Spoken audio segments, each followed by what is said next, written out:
Welcome back to Benny's Custom Works, proudly supported by Valvoline and Sparesbox. Don't forget Benny5 on checkout. This week, we finally have the Mustang back from the US.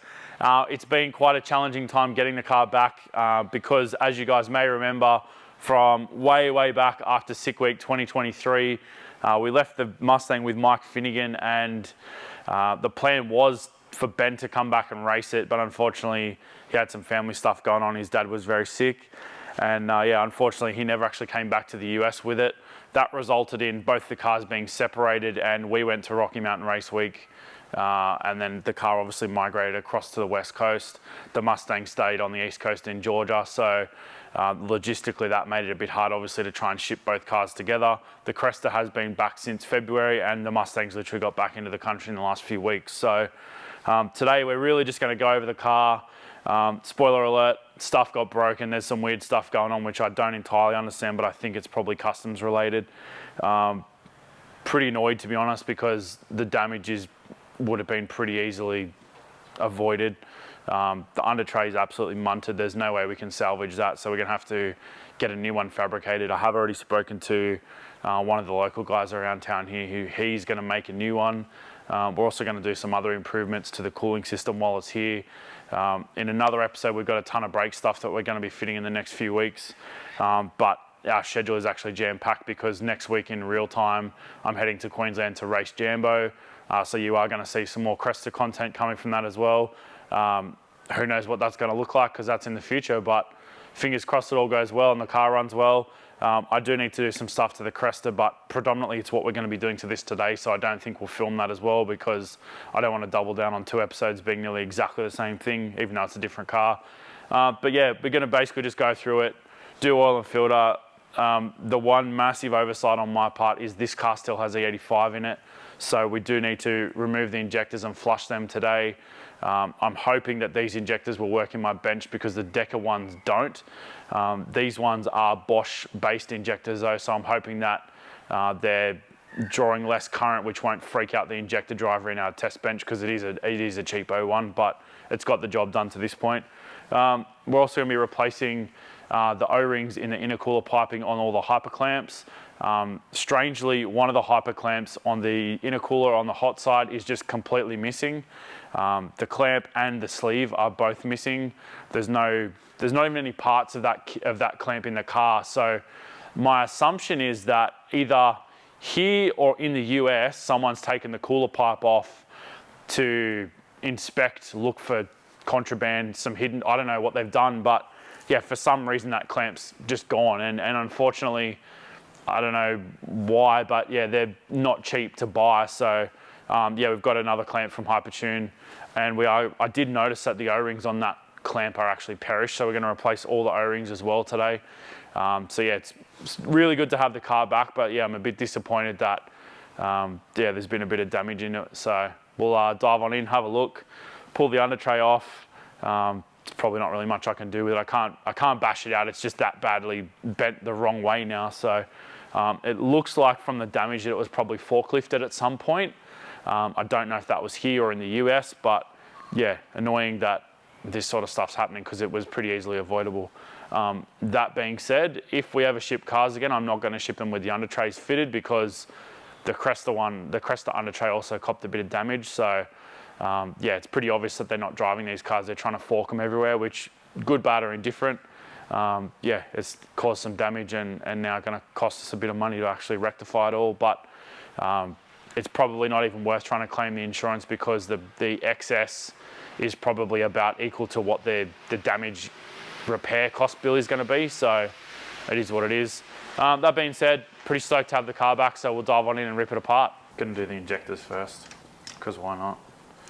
The actual reason is I can put the injectors in the test bench and run them while we're doing some of the other stuff. Nice, smart, and ruin all our audio while it goes. Yes. May not be a Falcon, but it's still a Ford. Yeah. Just all barrows all the time.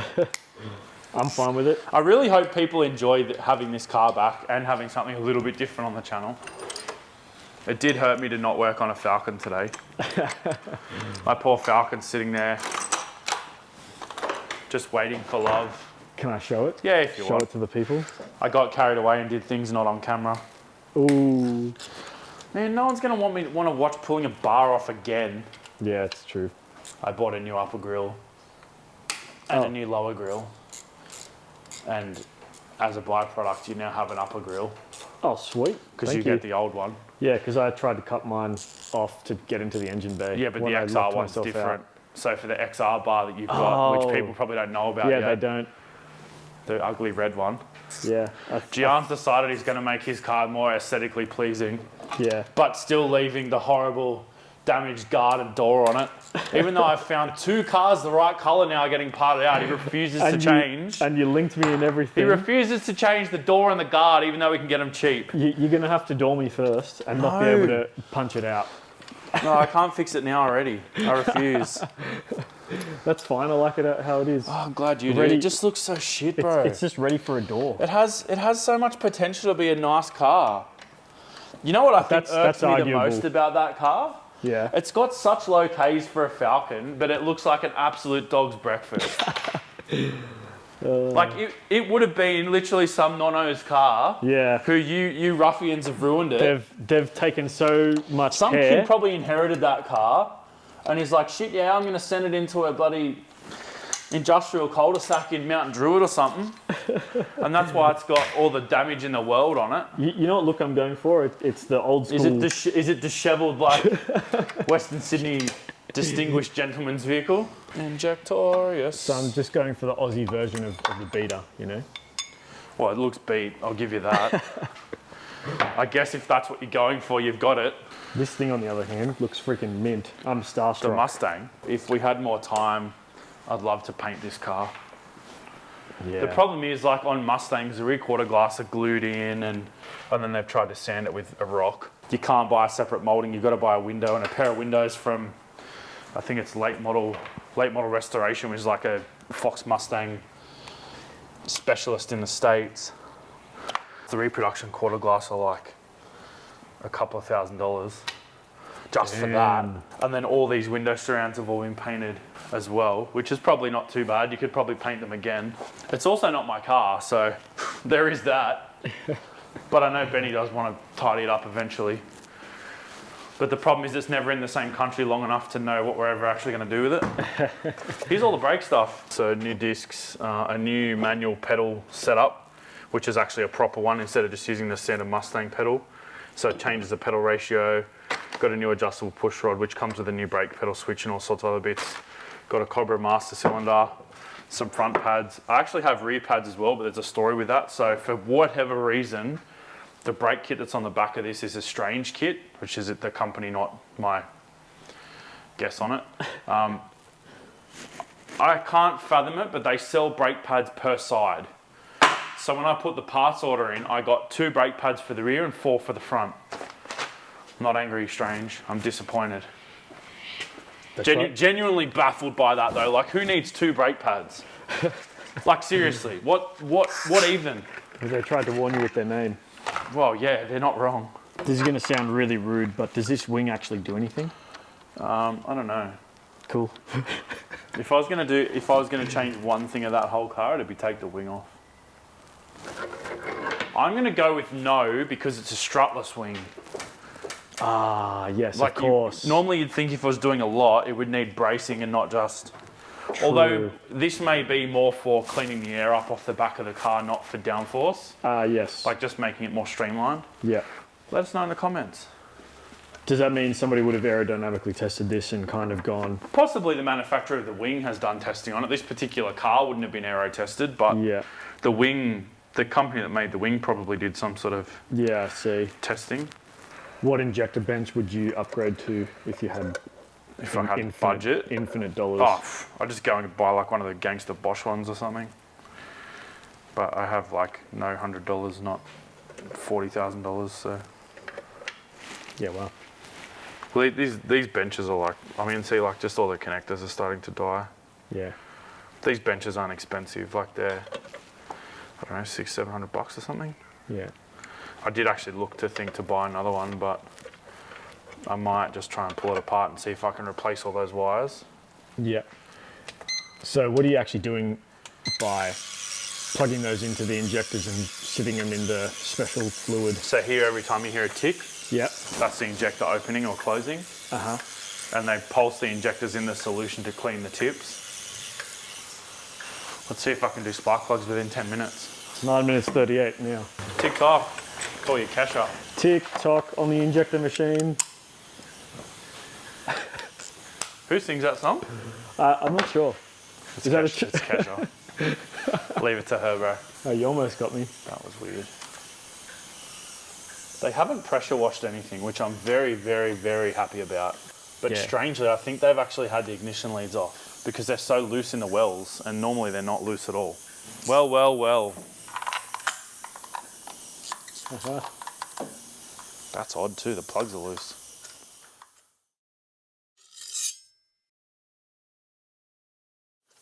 %, someone's been dicking around.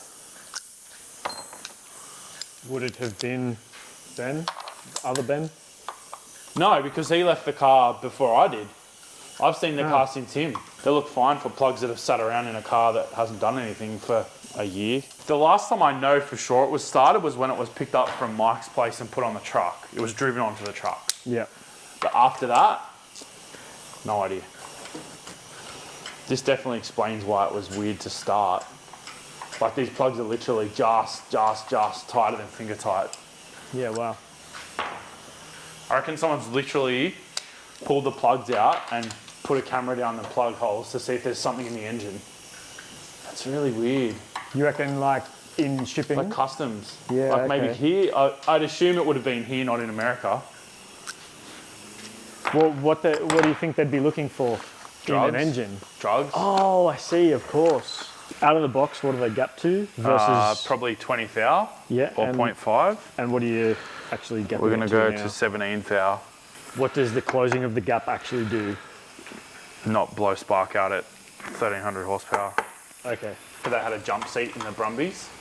What's a jump seat? There's 2 more seats in the tray. You know, it's No registered way, as a that's 4-seater. so cool. So Oh, there's a that's thing so called the cool. chicken tax Right. in America where any I think it was any pickup truck imported into the US at one point you had to pay massive like duty on. So Subaru circumvented it by putting a back seat in the Brumby or in the Wow. Brats.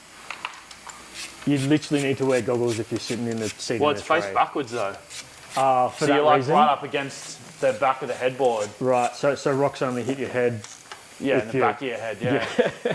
Just pray you never roll it. Oh, that too, far out. Ejecto-Ceto cars. Yeah. The Real- seats literally look like they're from like a roller coaster. They even had like handle grips. Oh, man. Yeah, I saw a Brumby. I was recently out the snow and it was mint condition, but so cool. 4-wheel drive, 2-seater and a tray. Yeah, It's all you need around that area. yeah. If Subaru built cool stuff, they probably would have built one of them again by now, but controversial take, I feel like Subaru have lost their way. Ooh, big statement. They just don't build cool cars like they used to. No, I agree with that. Like they just turned into like this like weird mundane car manufacturer. Like the BRZ is their flagship car now, I guess you'd say. And I mean, True. no disrespect to the BRZ, but I wouldn't really call it like the pinnacle. They must be so I mean, it's literally in restricted. the name that it's the boxer rear-wheel drive Zenith, but I don't really think that that is the Zenith, being that Subaru are so heavily known for their turbo boxer engines, yet the BRZ is a performance model with an NA engine. It just, Yeah, it's true. controversial take, but I feel like Subaru just dropped the ball with that, with the BRZ. It's Like gotta it was be, it has so much potential, yeah. and the chassis is so good, but they're just painfully slow. yeah. Like an MX-5 would gap one. Yeah, it just must be to do with restrictions, right? It's got to be like some sort of emission restriction type. Yeah, but they had deal. they had turbo. Oh, the injector bench beat me. Yeah, now our audio. They had they had that turbo engines at the same time they built that car, so it can't have been emissions because they had emissions compliant turbo engines at the same time. Right. You'd probably almost argue that it'd be easier to pass emissions with a turbo. Oh yeah, doesn't it weirdly make less emissions or something? Well, it's more efficient. It'll make more power for the same emissions. Yeah, I see. It must have just been a cost thing. Yeah, but I feel like same thing. Like, if you charge 10 grand more for that car and it had another 50 kilowatts, so many more people would have bought that car. Do you think putting a turbo on that kind of car would be too much power to weight, and No. therefore learner drivers and P-platers can't drive it? Is that really the market they were going for when they built that car? That's where they ended up at because they were legal. Yeah, But I don't really feel like that. Like I said, the name of the vehicle, BRZ, literally is short for Boxer Rear Drive Zenith. Yeah. Zenith being the peak. Is that really the peak? I know, controversial take, but I feel like they just missed the boat on that car. Like, they had so much potential. And it was the first Subaru coupe for like 25 years, and every coupe before that, well, every coupe,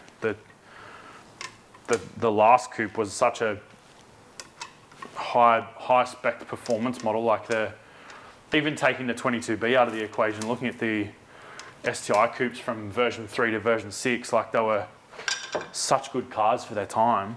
And then having the BRZ, just disappointed. I don't know why, but at some point I ended up with this Gyro Vasso. Yeah. It came with, like, in a box of something. I was like, oh, well, I know what to use that for. And it's just stayed with the injector bench. It just weirds me out that it's petroleum jelly and you use it on your skin. Yeah. And you use Petrol's it on your good for your skin, bro. It's recommended. And you use it on your It's injectors not recommended. too. Well, like, the Vaseline that you put on your body is probably different to industrial grade petroleum jelly, Yep. you'd hope. Yeah, you would hope. I actually don't use Vaseline just because it says petroleum jelly. Freaks me out. That's the only reason. The only reason. So what do you use? Chapstick, which is full of petroleum jelly. Is it really? Of course it is, bro. What? I swear there's like, isn't there like whale fat in it instead or something? Actually, that's even worse. Yeah, what's better? That's much worse for whales. Yeah, just Gian Pro whaling over here. Next week you're going to see me with just chapped lips because I've refused to use anything. Just use butter. Ah, yum. Just eat more cookies. Yeah. My daughter started making cookies and selling them. Oh, yeah? That's her little side gig. She's 9. Oh, that's awesome. She's doing all right out of it. Really? That's awesome. Yeah. Where's she selling? She was selling them in our driveway, just on the weekends. Like, does she bring them to school and all that? Nah, she hasn't progressed to selling them at school yet. Are you allowed to do that these days? Probably not. Yeah. The school probably want a cut of it these days. Yeah. Remember when it was your birthday in class and you'd bring like cupcakes? Yeah, we just went through that. Oh, you did? Yeah. So they still do it in schools? Yeah. Oh, there you go. You can't sell it though. You can't take homemade stuff anymore. It's got to be commercially made. Ah, I see. Could still be a rail delivery thing too. It's not too bad. That one's a little bit low. So all I'm going to do now is I'll just run it.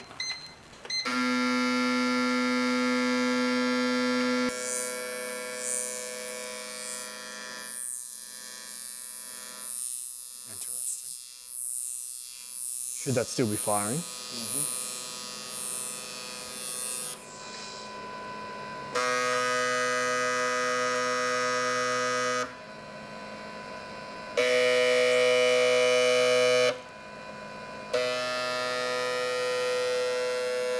You can hear there's a difference. Something wrong there.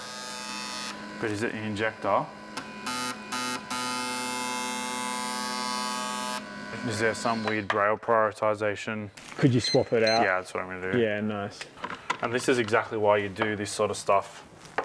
Because if that happened at the track or under full load, that's ba-bow. Is that engine RIP damage? engine, yeah, for sure. Okay. Not enough fuel. Runs out of fuel, which means the cylinder temps go up, and so the actual fuel delivery is what's cooling to some extent that cylinder. yeah, the to some cylinders. extent. That's crazy. My injector's not happy. Do you have another injector? I do.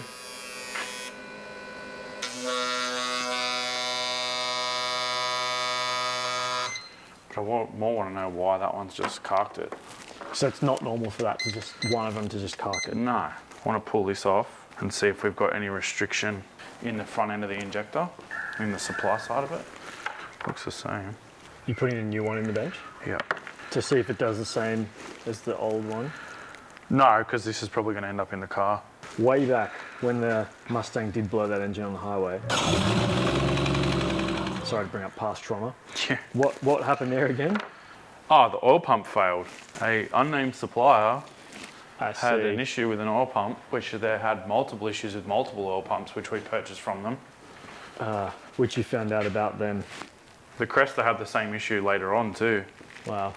So yeah, those oil pumps went in the bin. What do you use now? We use HP Junkie pumps, so they're a full billet pump. Sweet. Yeah, they work really well. For most applications, you can use the Empire gear set, no worries. But when you're kind of pushing it at the power levels we're at, it's nice to have a full billet housing. It's more rigid, it's not going to do weird stuff. Oh look, a functioning injector. What settings are you adjusting there? Just changing what the driver's doing. So we've gone to like a high speed, like high RPM function. Yep. Which we can't even run that long. Probably 5,000 RPM, I guess. Yeah, cool, just roughly. Wow. 3 seconds it is. Fills that whole vial in 5 seconds. Yeah, it's crazy. Smiles per mile is high.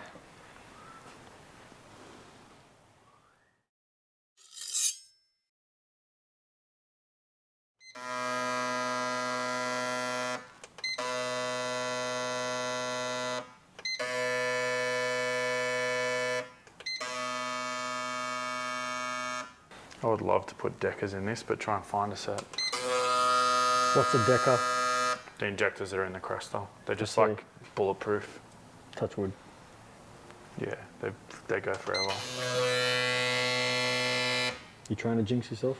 I'll just run the test fluid through them for a couple of minutes, just to give them a proper clean out. It's such a crazy noise. That's very mesmerizing. Just do a Billie Eilish and sample that for like the beat for a tune. Surely somebody who's into cars and music has done it. Maybe they will after this episode. Another $1 million idea we've just given away. I can't help but notice the speed holes in this catch can. Yeah, that was a trackside fix, just to let it breathe better. So we will be revisiting the catch can in this and the Cresta at some point. Well, I know that the breather system is too small.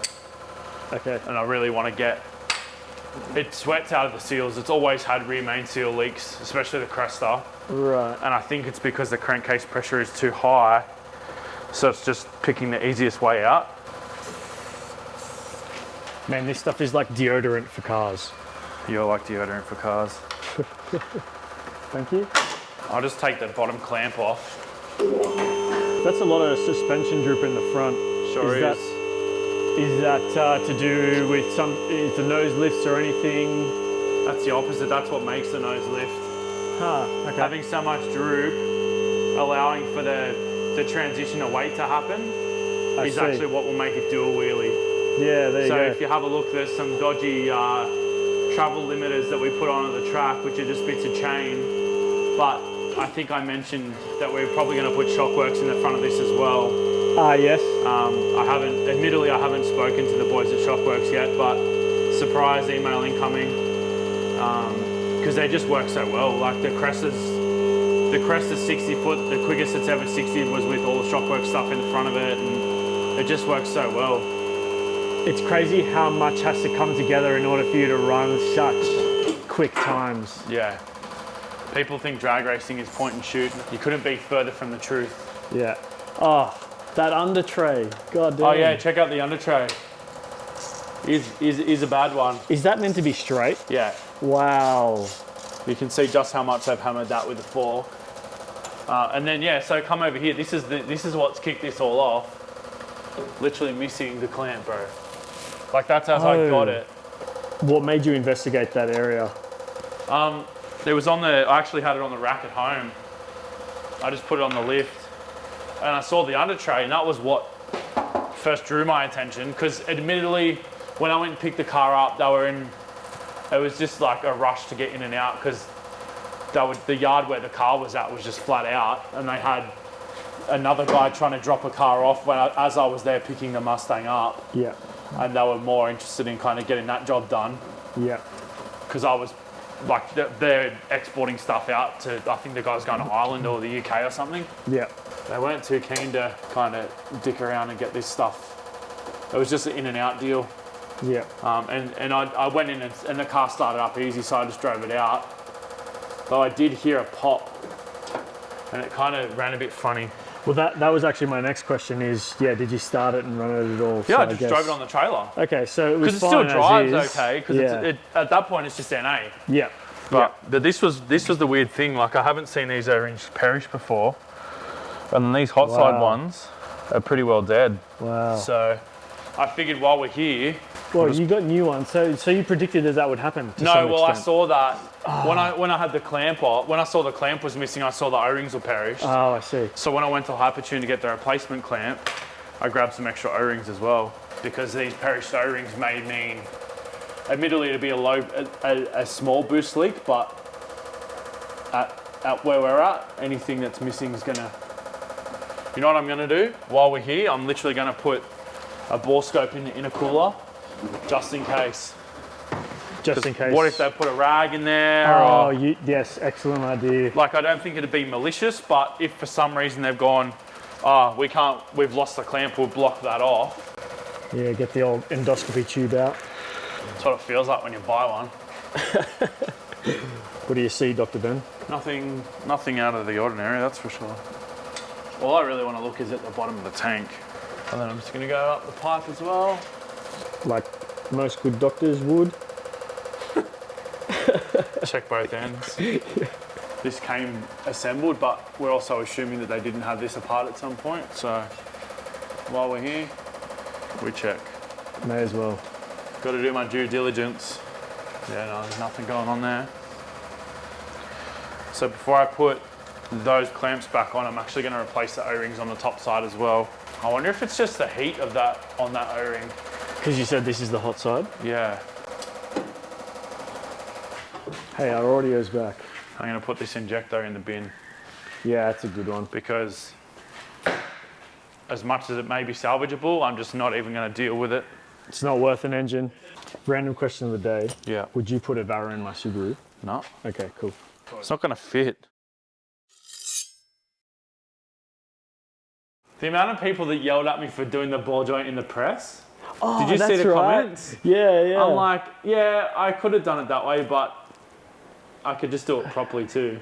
Yeah, I see. It literally took 5 minutes to pull the arm out, drive to the shop, press it in. Yeah. Like, it wasn't like a 5-hour long adventure. Yeah, it's true. I was shocked at how quick you were. Like, I sat down and doom scrolled for like, I don't know, 2 minutes and you're back. Everyone loves the TikTok. All right, Kesha. That's my joke, get your own. Taste of your own medicine. Hey, doc. See ya. Thank God for the under tray. I love it when things don't hit the floor. Is there a track requirement of any sort to have an under tray? Yes. Okay, so you will need to put another under tray back on. Yeah, it's called an oil containment device. Do I ask how the ferrule got its name? No, you do not ask. Okay. But it's not F-E-R-A-L. Radio. It's not, it's like ferrule. Bro, did you watch the closing ceremony of the Olympics? No, I didn't even know it was over. Snoop Dogg's like the most important American in the Olympics right now. I saw a photo of him wearing the Olympic glasses. Oh yeah? That's pretty Snoop of him. Him and Martha Stewart hanging out at the equestrian... Ow! At the equestrian events wearing like full equestrian garb. Like, what a cooker. He's like a chameleon, bro. Like, he's not a karma chameleon, he's just a normal chameleon. They're just a balance because you've got to get it. Because the O-ring's like a bit more swollen, I guess. Yeah, the O-rings are new, so Yeah. you've just got to play the game. Not a fun game. Not a fun game. 2 out of 10, don't recommend. But once they work and they're on, 15 out of 10 do recommend. Yeah. No boost leaks for us. You can sometimes use the clamp as a tool. Yeah, I'm just noticing that actually. Yeah, it's pretty handy. And the good thing is too, you don't have to tighten it. Like, once it's tight, you're sweet. All the VAS. You know the only thing that sucks about filming days? Yeah. No music. Yeah. True. So weird having no music. See, to me though, it's not weird because that's how it always is. No music. Because you're always here with no music. Yeah. So it's your fault, is that what you're saying? Oh, I mean, sure, I'll take that. If the shoe fits. Oh, I hate putting these back in because they're just so fiddly. I should probably put the plugs on too because the whole injector loom comes up from under the manifold. Like you've got six single connectors come up. Sounds like a V6 Amarok. You reckon it's a gift or a curse that your brain tings at different car noises and says to you what it is? Everything's a curse. Like now when I'm editing, living next to a sort of mainish road, I'll just jump up and have to You're run like, to V6 Ranger. Yeah, anything that I think resembles something cool. What is that? V6 Ranger. I heard clunky diesel V6 noises. We'll just pretend you're right. My second guess was right. The first one doesn't need to exist unless you're a dick of an editor. I just hate when I'm like really, really wrong. You like think something's cool and you're like, oh. That's a forklift. You could say it's an S13 with an SR because it sounds like a tractor. Yeah, but at least it's a cool car. Sure. Oh, don't do it to me. Nah, I'm just winding up. I actually drove one not that long ago and I'm like, I kind of get it. Yeah, it's good to have this car back. Had some good times with this car. Had some horrendous times with this car too, just quietly. Pressure test. Clip up. It's probably got tons more fuel now because the injectors have been cleaned. Okay.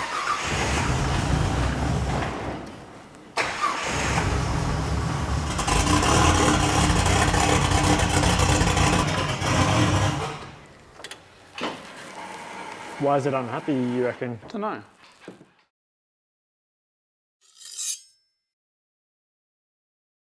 I reckon literally just those injectors are blocked so much that it's now Oh, the ECU's the fuel reload. scaling's all over the place. Okay.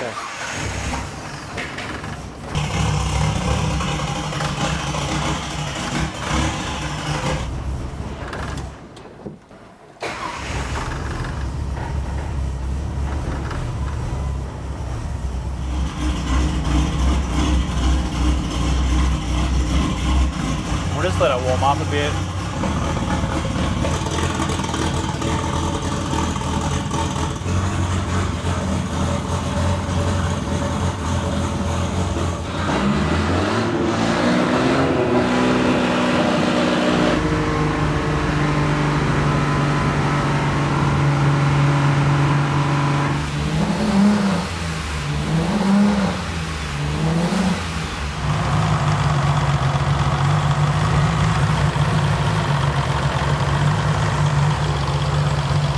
Dead hole. I wonder if it was just so rich on cold start that it killed plug. We'll start there. I need one of them industrial fans so you can just flick it on a second.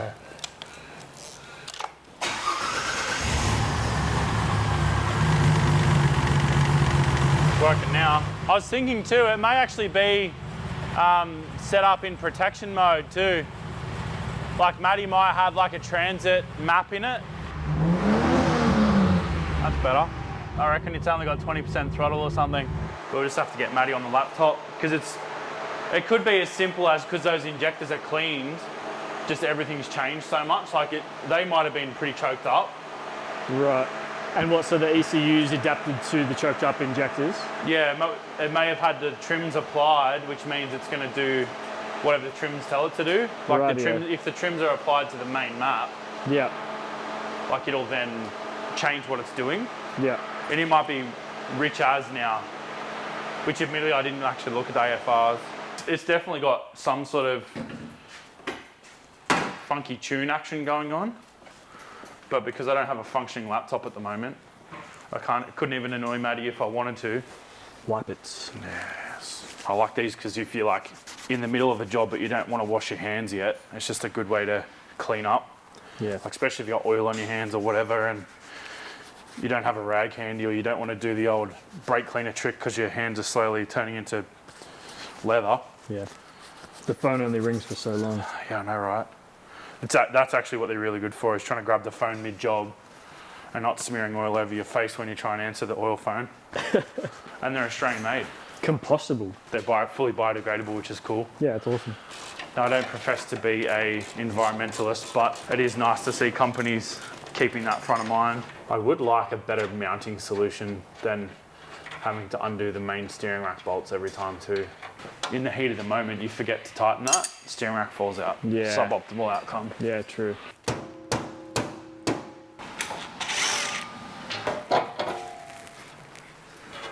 Man. That is how much it's been hit, bro. That's crazy. That used to go down by about the same amount of angle. Wow. Yeah, look, super duper forklift 5000, like just hit both the wheels. Oh man. Just average work, man. Like just do your job properly. The cost of shipping a car, and then you get that. Yeah. Whoa. That nearly didn't get in the tray. Well, that oil's cooked. Was this a clean pan before you drain this? Yeah. What does the foaminess tell you, or? Nothing, really. It's just foamy. Cool. It's just frothing because it loves it. Just frothing because it loves it. They're the race car ones? Oh, they're like their premium filter. Yeah. But I think they actually developed that filter in partnership with V8 Supercars or something. There was some sort of motorsport connection with that oil filter. I just noticed on the steering rack. What's that doing? Is that provision to? No, that's just like the pinion adjustment. Ah, radio. So you can set the preload on the pinion. Ah, okay. So to make sure that you don't have excessive play in the, like basically hold the pinion to the rack to get the correct backlash. Yeah, cool. So you don't want it too loose and you don't want it too tight, because if that's too tight, when the rack's cold, once the rack heats up, like from radiant heat from the engine or whatever, this will tighten up and it'll create really bad steering bind. But if it's too loose, you'll get slop in the rack and then you'll have really vague steering. So Wow. yeah, you do need to make sure that that is set correctly, but you really shouldn't be touching that anyway, because typically if you've got to adjust the preload in the rack, you've got wear somewhere, like these end bushes might be flogged out, or the actual pinion or the rack itself has wear. I believe there's like a plastic or a nylon puck sometimes in here that runs on the backside of the rack, depending on exactly how they're designed. But yeah, sometimes that can get wear, but I'd be pretty surprised, because being that we're going to probably update that cooling system header tank coat, which I did mention before.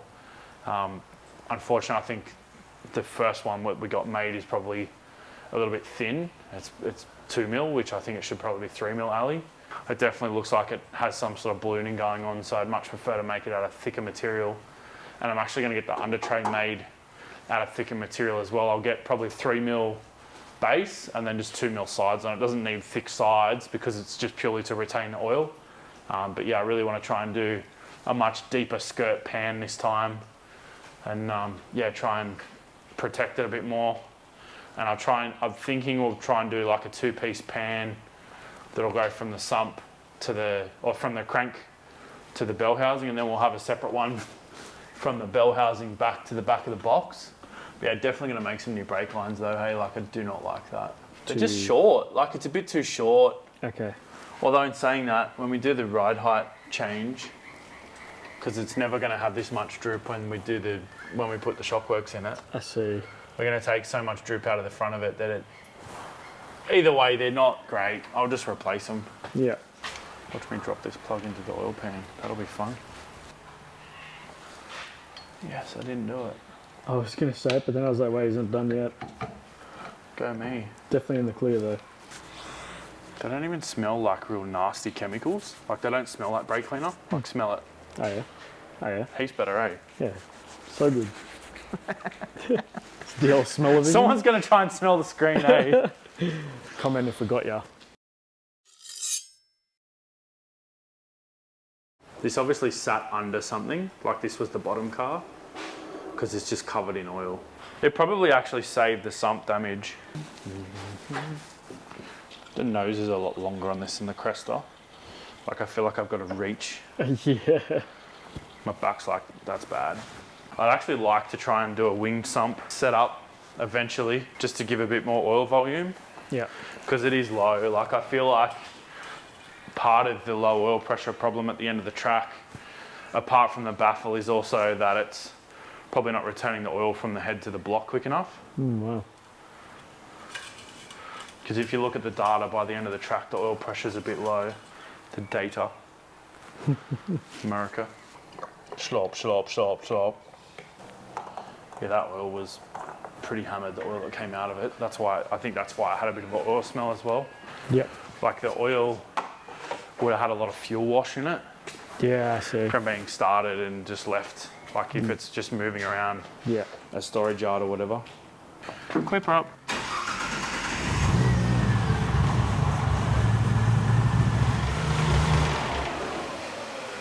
What's the sort of rattling sound? That's just a timing chain tensioner because it's a mechanical tensioner. I don't know why I just thought of this, but you know on Mario how it's like the Rainbow Raceway? Do you think that's a reference to oil on the track?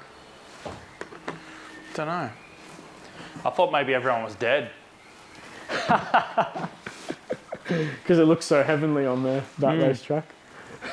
Well, I guess oil on a racetrack could be the cause of that. Could be 6 of one, half a dozen of the other.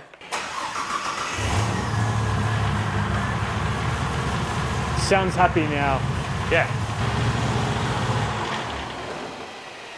Pretty much just got to do the O-rings on this one, which I'm hoping I can do without pulling that coolant tank out. Because if I got to pull that coolant tank out, that's a deal breaker.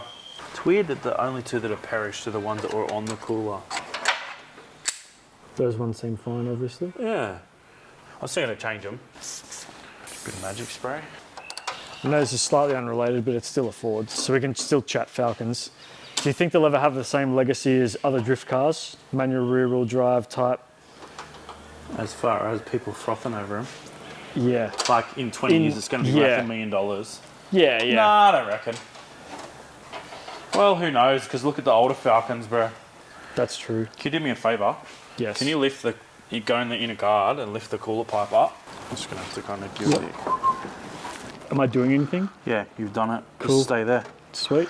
Continue doing it. Cool. Do you ever lie under cars and you're like, oh, I'm tired? No. You fall asleep under here? Yes. We need some new air filters. This one and the Cresta's one are both munted. May as well start it up again, because why not?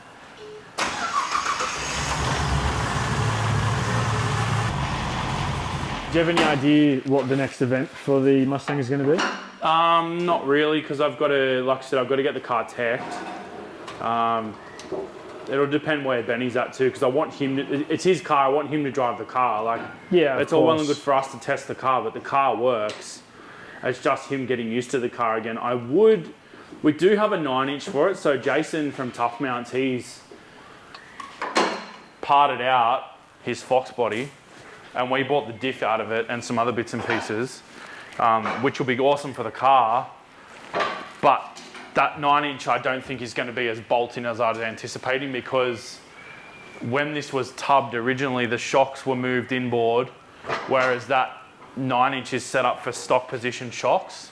Makes sense. So I think we're going to have to do some fabrication for the shock brackets and some other bits and pieces. And when I say we, I'll probably rope Paulie into doing that, because I just want it done right. I don't want to have to do it again. The shock brackets that are on the diff now actually look a little bit bent. So if we use this in its current configuration, I want to actually brace those up a little bit. But the one thing I would like to do is actually just put 3.5 gears in this 8.8, because it's got 308s I think in it currently. So yeah, if we can get like a 3.5 ratio in this, just see what this does as it is before we go to the 9-inch. Sorry, that's shorter ratios, Yeah, correct? shorter, yeah, because it's quite lazy off the line. Like the 60 foot in this is like in the 1.3s, whereas the Cresta's in the 1.1s. Yep. And it's only 0.1 slower than the Cresta. So already when you look at the maths that way, if you can knock 0.2 out of the 60, it's going to be 0.4 quicker at the other end. So if we can get this to do even a 1.20, it's going to go 8.1, 8.0 on the same 8.2.3 tune. Is there maybe even a 790. Is there an ideal amount of gear shifts? Like, are you trying to do like 3 a pass? Like, if you go too short a gear ratio, no, you would you only have do to 2 shifts anyway, because you go from first to second, second to third. That's it. There's only 3 gears. Oh, okay. There's no 4th gear in No. this? Oh, man. So third's 1 to 1, and that's it. There's no overdrive in these. Does Same everyone as know that, Cresta. and I've been under a rock like that No, comment probably just not. If you're not particularly familiar with old style autos, so typically, well, a Power Glide's only got 2 gears, so it's first and second gear is 1 to 1. So like a Power Glide, a Turbo 400 typically, or the factory ratio is typically a 148, 248, 110. Sorry, 248, 148, 10. Yeah. So, and then a Power Glide is something like 116 or 163 or 165 or something, and then 10. So you kind of, Power Glide's much better if you got tons and tons and tons of torque, but for something that's got less torque or a turbo car that's trans braked, I think the Turbo 400 having that split of ratios is definitely helps you get out of the line quicker, especially if the car's heavy. Like our cars, I wouldn't consider a heavy cars, but I also wouldn't consider them light cars. Like if it weighed 1,000 kilos with a driver, you'd get away with a Power Glide all day long. Like an Escort with a Barra or something, or I don't know, a Ford Capri or a Ford Escort with a Barra in it, you're probably going to be looking at 1,000, 1,100 kilo race weight. So a Power Glide will help that, and a Power Glide's also lighter, less moving parts, less parasitic loss in the driveline. So there's definitely benefits to going to a Power Glide, but in a heavy car, like in a Falcon or the Cresta or this, you definitely kind of want to stick to that. I think for me, looking at other cars and learning, or what we've learned through both of these cars, I think definitely a Turbo 400 suits these better. That being said, you've also got a much larger transmission physically, so if you're tied for space, potentially a Power Glide could get you through, but same thing, it's maybe a compromise with the ratios. Well, but lots of chats. The car's now functional again. Killed a plug on number 2 for some reason, not exactly sure why. Potentially because the injectors are so much richer now. Well, when I say the injectors are richer, there's more fuel being injected because the injectors are clean. We may have had a cylinder trim on cylinder 2 already, because I know Matty does tune cylinders individually with the EGTs. So if he's been chasing something and adding more fuel to that one cylinder, now that we've added so much more fuel to that pot, now that the injectors are all clean and uniform, it may be adding 20% more fuel to that one specific cylinder and fouling the plugs, because these NGK race plugs are a little bit fussy on some stuff. And as we learnt, they don't like going from E85 to petrol back to E85. So in future drag and drive events, we're actually going to use a different plug on the road to what we use at the track. But yeah, it's all kind of learning experiences you get along the way. But yeah, next episode for this, we're going to be doing the brake upgrade, which is a new pedal box, a new brake master cylinder, some new hard lines, new pads and discs. We're also going to repack the front wheel bearings, new wheel studs. There's heaps of stuff to do. I do want to actually get some new braided brake lines made for the front before we go all in, because the front lines definitely aren't the greatest. They actually look like they might be nitrous lines, so I don't know, a little bit sketchy, but yeah, we'll turf those and go to a proper purpose-made brake line. But that's pretty much wraps it up for today. Thanks for watching, guys. We'll see you next time.